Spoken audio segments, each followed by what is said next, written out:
আসসালামু আলাইকুম ওয়া রাহমাতুল্লাহি ওয়া বারাকাতুহু। ঘরের নিরাপত্তার জন্য সুন্দর একটি দোয়া আল্লাহ রসুল আমাদেরকে শিক্ষা দিয়েছেন। ঘরের নিরাপত্তার জন্য জিন ভূত ওই ঘরে কখনো প্রবেশ করতে পারবে না।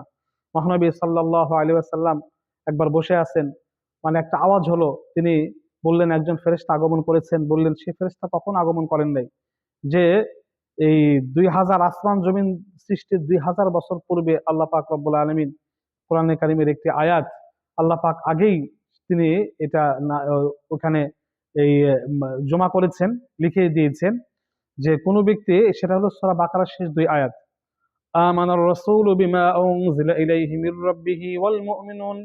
এই আমানার রাসূলু বিমা উনজিলা এখান থেকে শুরু করে সূরা বাকারার শেষ পর্যন্ত দুই আয়াত কোনো ব্যক্তি যদি প্রতিদিন রাতে তার ঘরে তেলাওয়াত করে, তাহলে ওই ঘরে কোনোদিন কোনো জিন, দুষ্ট জিন, কোনো বদ, কোনো কোনো কিছুই প্রবেশ করতে পারবে না। ঘরের নিরাপত্তা আল্লাহ পাক তাকে দান করবেন এবং আল্লাহ পাকই তার জন্য যথেষ্ট হয়ে যাবেন। রাত্রিবেলা কোরআনে কারিম তেলাওয়াত করার হকও আদায় হয়ে যাবে। এই দুটি আয়াত যদি কোনো ব্যক্তি ঘুমানোর আগে পাঠ করে, ওই ঘরে কখনো দুষ্ট জিন প্রবেশ করতে পারবে না।